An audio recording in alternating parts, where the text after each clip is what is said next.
Happening now, Attorney General Merrick Garland grilled on Capitol Hill for hours on several issues, including his controversial memo targeting parents at school board meetings who have been complaining about things like critical race theory. The Attorney General defending his letter and repeatedly refusing to apologize for the backlash it has caused. Welcome to the second hour of American Agenda. I'm Bob Sellers.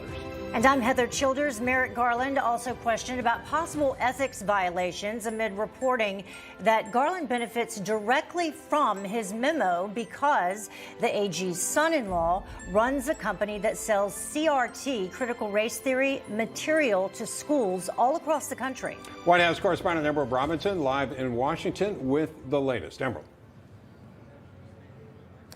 Hi, Heather and Bob. Yeah, the Attorney General Merrick Garland facing some tough questioning from Republican senators on the Hill, particularly from Senator Ted Cruz of Texas as it relates to Merrick Garland's son-in-law, Zan Tanner, who started the company Panorama Education that provides critical race theory resources to school, but also conducts surveys. The Texas senator asking Garland, trying to pin him down on if he had an ethics review before making this decision to put out this memo related to CRT and parents at school boards, and also if his son-in-law directly benefits financially from having CRT continue in schools. Listen to how that exchange went.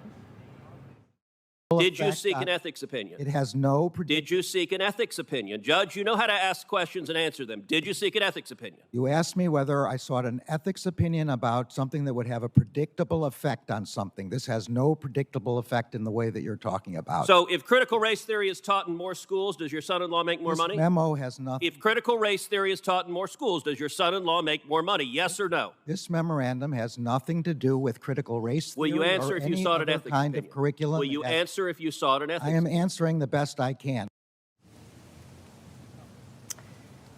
So the Attorney General alluding, really answering, being evasive. That's the same thing we really saw from him during a House hearing last week. In fact, the Attorney General today very much being like he was in that House hearing last week, saying he didn't know about certain instances or he wasn't aware of certain situations, and being very elusive on answers. It did result in Senator Tom Cotton saying that he thinks the Attorney General should resign. Heather and Bob.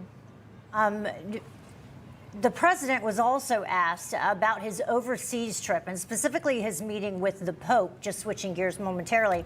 Tell us more about that. Yeah, there's lots going on this week, Heather, that's for sure. So as the president tries to pass his domestic agenda now, with the timeline that he provided himself at the start of the week, winding down as he ahead of the G20, his trip to Europe, the White House is facing pressure about how they will do that, given that it's almost time for the president to head away on this European trip. But one thing is clear, that even in lieu of having passed his agenda, probably by the time he heads to Europe, the Biden administration does plan to promote Build Back Better World, so the president's global economic initiative, where they say they'll focus on two major deliverables, one being promoting and getting a commitment from countries at the G20 on a global minimum tax, and also climate change initiatives. But again, the president is going to have a meeting with the Pope. They're categorizing it as both formal and informal, but clearly the president is very admittedly pro-abortion. That does not line up with the pro-choice stance of the church. And Press Secretary Jen Psaki was asked about that today from EWTN reporter Owen Jensen, where it got a little contentious. Listen.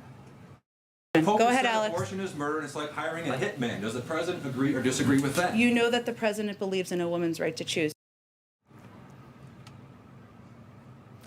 Jen Psaki not wanting to get into that again, and it'll be interesting to see. You know, we're not real clear how much press will be allowed into that meeting with the Pope and the president, and it'll be interesting to see if that comes up at all. Yeah, Emerald, again, jumping to another.